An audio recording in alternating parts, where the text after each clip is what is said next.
It was nearly 75 years ago that the Allied forces rushed the shores of Normandy, a turning point in World War II that would forever shape history. And all week long, we've been live from those same beaches. Louis Turner, Jeannie Blaylock are in France ahead of the anniversary. And guys, we're hearing that you've bumped into a familiar face there.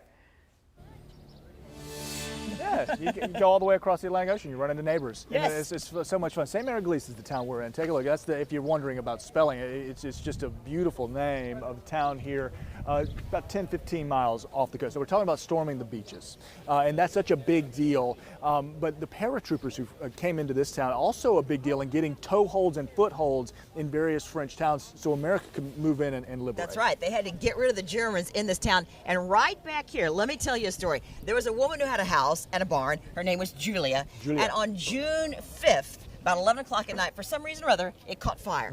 Shot light up in the sky. It was already a full moon, a clear night. And when the planes came in with the paratroopers, the pilots got a little confused. And they thought maybe this is the Pathfinders marking this area. So they started dropping the paratroopers out, and dozens of them landed in trees. Yeah, too soon.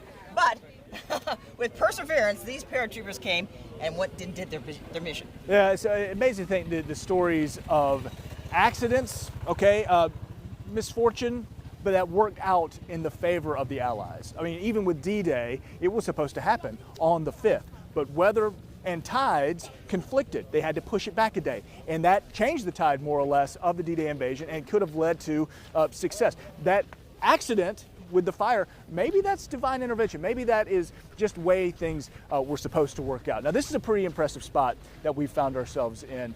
This chapel here in St. Mary Glees, and the mannequin. Well, they call him the dummy paratrooper. Not that he's dumb, right? Just that he's not real. And it has a great story. Did this guy, obviously they're portraying somebody who got caught up there. Did he survive? What happened to him? We're going to find out all about that tonight, and also in just about a half an hour. But you mentioned at the beginning, a very special person here, and you're going to meet him live. He's from St. Augustine, and I want to tell you just a little bit about him. His name is Kevin Kroll, and I met him through Canines for Warriors. He is so fired up about being able to jump. He was from the 82nd Airborne. He's a younger guy though. 50th birthday. He's going to be jumping tomorrow in a replica jump. But I want you to see how far he has come and why this is such a big deal to him. He has come from a very deep pit. You're a silly doggy. Let me tell you something else about Kevin. I met him years ago through Canines for Warriors. His service dog, Bella, custom trained to help Kevin manage his PTSD. He had seen his buddies blown up in an IED explosion overseas, and he wound up suicidal. I sat in my living room one night with 2 loaded weapons, and I just waited for the police to come because I was going to have a shootout. But his plan, suicide by cop, fell apart. I passed out on the living room floor, and when I found myself the next morning, I looked at it like it was a second chance. Now Kevin's graduated college with Bella, and he runs a volunteer effort to feed the homeless in St. Johns County. So Kevin, enjoy the D-Day celebrations. I'll probably have a bunch of tears coming out of my eyes. You deserve it. Thank you for your service, inspired by the brave men on D-Day 75 years ago.